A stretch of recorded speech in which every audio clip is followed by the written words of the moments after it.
Was Roman actually as good in your era in mouse sports as he was in some of the past years? It's quite hard to say, but you can always see in a player the way he moves, the way he aims, the movement. Basically, he was a talented guy, but he was. The funny thing about Roman, he normally player has binded forward to W. Yeah. That guy has binded mouse 2 to W. So okay, that's actually running an old school Doom version. I think they used to do that back in that game, right? So he's just basically running and spraying and shooting, and it was like he was a guy with fire and ass. I call it often. He would just run in and kill the enemies, especially on Dust 2. He would just run up short and make everything clear on A side. So he was pretty talented and pretty damn good as a player. Okay, you described it as an ego team. I think that's the perfect description, because actually I'll give everyone who's a hater of Thorin a classic example of where I was wrong, which is when they made this team where they actually recruited the player you're talking about, Furter. And at the time, they had all these players who were in their other team. They're all the aimers, These are all the players who were either the best or second best player. And I made a tweet where the analogy was like, this makes no sense as a recruitment, because it's like if you made a football team and everyone's an attacking midfielder.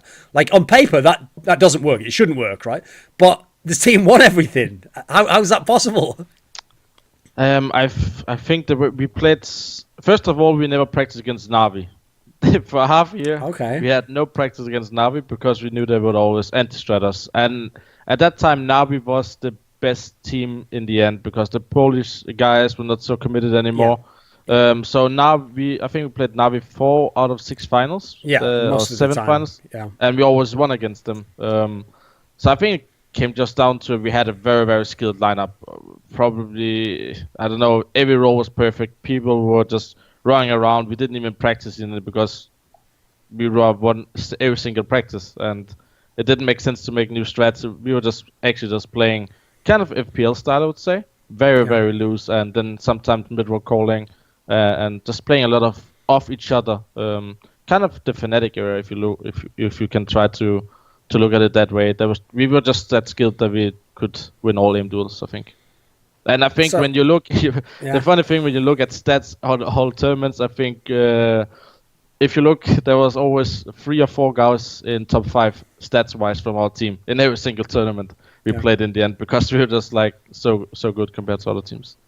Did it just go great from the first moment? Was it really like it looked on camera? Like you come, you start streaming, even in the games you were doing super sick and you were tearing up all the NA players. Did everything just go perfect from the first moment? In the off season, which is when I came, there was still an off season for quite a while. Everything was pretty good, yeah. Lena and Dan and Andy all encouraged me to stream, and the other players encouraged me to stream, but it was something I wanted to too. Even when I was on Copenhagen Wolves and NIP, I would stream for, I don't know, 10, 15 viewers, or I think up to maybe 200 at the very max. I just really enjoyed teaching people and kind of taking what I had learned and helping other people learn. It was kind of like I could take this thing that I'm doing, playing video games, and I could actually do some good out of it and make other people happy. So that's something I really enjoyed. Obviously, it was very different to stream in front of many thousands of people. When practice actually started, it was pretty different. I've heard of this thing. It's called like imposter syndrome, maybe. Imposter syndrome, Where you feel like you don't belong. I think that's pretty much. I pretty much felt that I didn't actually know if I had it in me to be on TSM and be this good. I kind of felt like Andy had a lot more faith in me than I actually did in myself. So I also felt like I was coming into a role that I didn't really know if I could fill, and I definitely couldn't fill at the time because Andy was a leader and I had zero leadership capabilities. I was supposed to lead these people that are much older than me, much more experienced than me, much more knowledgeable. So everything was really good in the beginning, but once the season started, and I guess mostly playing against Cloud9 at the time because they were the only team that had any resemblance of macro, I started kind of feeling the insecurities bubbling back up and thinking like, oh man, are they just sitting here looking at me thinking, where's Reginald? But playing against all the other teams, we could just destroy them mechanically. But playing against C9 and their macro was a big eye-opener for me. And it kind of took me from being only focused on myself, only focused on my mechanics, playing assassins and killing everyone, to actually thinking critically about the game and the team aspect of it. It sounds like the biggest nightmare of all is to play against High's Cloud9, where famously they had this amazing macro and he was so good at shot calling the game. And obviously he doesn't, as a mid laner, try to like smash 1v1 in the lane, you know? So what was the experience like trying to play against that? It sounds pretty confusing, to be fair. Yeah, it was pretty confusing. But I had the very immature mentality of, I think every game except for maybe the first game in the series, I was winning my lane really hard, and after the game, what was really going through my mind is, oh, I'm up 20, 30 CS in lane. How are we not winning this game? Because that's just the immature classic mid laners mentality. Yeah, I mean, it's really how I felt. I was 17 at the time, and that's genuinely what I felt. I thought, Haya has the better team. I'm beating him in lane. I have more pressure, but my team is not able to translate the lead. And I think that was losing that game was kind of spawning the seed that I have to actually learn how to influence my teammates and understand the game at a macro level if I want to succeed against these teams that do that. And whether that was just High or whether it was his team or whether it was what he taught the team, there was an obvious difference in the way they played the game as a team, how they played around minion waves, turrets, objectives, like coordinating pink wards, setting up on objectives first. We had just a very super, super basic view of the game, and we pretty much just played through win lane, win game. But in the games where I was the only one to win the lane, or they were playing a lot of globals, especially, which we had huge trouble playing against because you actually have to use your brain to play against globals. We just fell apart. And in that series, I remember I felt horrible after we just got completely smashed. Sue lost in the finals of GSL Coda 6 times. Only Maru now has even gotten there that many times. It's like that's ridiculous. That's a crazy stat. Like what? And he didn't just get second place there. He got second place in some international events. He got second place at the BlizzCon World Championships. Like the guy would make it to the finals like every time, make everyone look bad, and then just lose in the finals. And it's really, like things went wrong at first. Like I remember some of his early ones, like against Zest. Like he had it. And then he kind of threw just slightly. He also had a lot of close losses. Yeah, he didn't just get smashed. Yeah. He had a lot of like 4-2s, right. 4-3s. Yeah. Yeah. And like there were ones like that, but I think eventually something got into his mind where, you know, if that stuff happens too long, that can mess with you. That can absolutely mess with you and destroy your psychology, break your mental, as they say in Korea. There has to be some of that there because there is no way that every player that beat him was better than him. There's no way. There's no chance. A lot of these people that beat him never even made it back to the finals. Yes. Like they were one-hit wonders. Like Gumiho was one of the guys who I mean, Gumiho's great. I love Gumiho, but sure. Sue was better than Gumiho. He was better than Gumiho, and then he lost. So it's like a very sad journey in a lot of ways, but he's really legendary and stands out for what it was. He is the ultimate Kong. People talk about Yellow. No, Sue is more. Like, and there's been other people that have gotten like insane amounts of second places, but you really got to give it to Sue. He gets the first place as far as second places go. the cruelest of ironies, of course. Yeah. Jesus. So is it too much of a sophomore to ask you, like, would things have been different if you'd had I Will Dominate? Like, did you actually, can you understand why he was banned? Like, was there a reasonable basis behind him being some super toxic guy, etc.? What do you think on this topic? I think that he got banned for situations that weren't directly related to him being toxic. I think he was made an example for before everyone else, and he was given a harsh treatment because of it. But so he was to scare off the later guys who exactly, like he was used as the example, and the original investigation was based on something that was not related to him being toxic. It was just that was my understanding of it, and I know that I know that's true, but it just sucked because I don't even want to try to predict what would happen with the team. I thought Crumbs was a good player. Yeah. The problem is, it's just like it just would have been better with Crumbs as a top and Dominate. I think no, because the biggest thing was Dominate was like a voice. Like he was also like kind of the leader-ish. He was able to. We just needed someone to tell us what to do or like where to go. And then we could kind of figure out the stuff on the way. That sounds so bad. Like strategically, I know what I'm saying, and it sounds absolutely awful. But in every team, you need someone to be able to like corral the troops, you know. And typically, people call this a shot caller, but I wouldn't even say we need someone to shot call for us. We need someone to be able to like effectively just bite the bullet and like initiate as well as make people get to certain places. And Dominate was always the kind of guy who was able to do that. He was the type of guy who, before our series against TSM, he was like, we got in the big huddle, and him and his friend Mike would come over, and he'd be like, all right, man, we're gonna shit on them. And I'm just like, I was getting hyped up. Like, he would be the guy who would hype up our team before the match, and then try to like keep our levels high, and then as we like play out the series, you know. And I thought that what he did for the team was never really replaced accurately, because we just didn't have the effective enough shot caller to be able to do that, to be able to win games.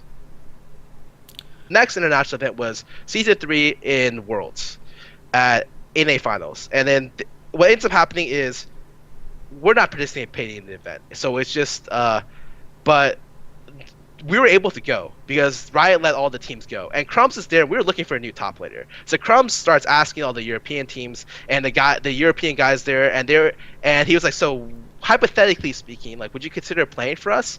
And a lot of the European players came back to him and told him, no, we would never consider playing with you because we think Scar is a terrible player.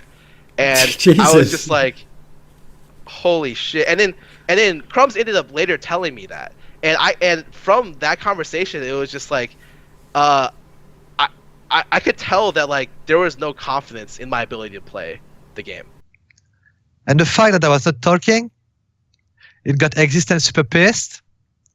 And there was time where it was super disrespectful to me, where it just like broke me. And like, it's fine now. Like, I mean, we talked about it, and I mean, in what sense? Like, was he kind of like he was like, literally like a drill sergeant just in your face, like in the army, you know? Like, I remember like a boot camp we did in Belgium before, I think, ESCA finals. Okay. Like, you know, the game where NBK was so fucking good, but we still lost 16-14, 6-14. Both times, yes. Yeah, well, my bad, to be honest, right? Well, there was that bootcamp. I'm telling the story because now we're laughing about it with Existence. Sure, yeah. Like, as I told you, I was a player like who didn't react to stuff. I was just like being silent to everything they were saying. And at one point, Existence was like a lot on me. He was a lot on me, even when I didn't do anything bad, you know, he was a lot on me. And I did bootcamp, I remember he was like literally insulting me, insulting my mom. He was saying like I was a fucking retard, and you should have seen my face. I was so sad, and I didn't know what to say. But like he somehow crossed the limits. Yeah. But I could understand why, because I was super shy and super quiet, and it's super hard because it felt like facing a wall. And they didn't know if I was learning. They didn't know if I was improving. Okay. So yeah, I think they got super pissed because of that. And I actually learned a lot from Existence, but especially when I got kicked from Rary games. It's like, you know, you get that huge slap in your face. Yes. And that huge slap helps you to improve, and also help you to understand what was wrong. It sounded like at the time, yeah, you thought Reckless was overhyped. What do you think of Reckless now? What do you want to say? I will stick to my opinion, as it is for many years now. Nothing changed this split? Congratulations to him. He won his second split in a row. What's up to it? I don't know what else to say fairer. He's a decent player. I mean, and by decent doesn't mean that he's bad or he's the best. Sure. He's good. That's all. I think there are better players than Reckless, and I always said that. So and he's the one trying to establish. Which AD the thing is is, he's the one trying to establish like a rivalry with me. I never did that. What makes you think that? I mean, have you seen the videos? I don't know.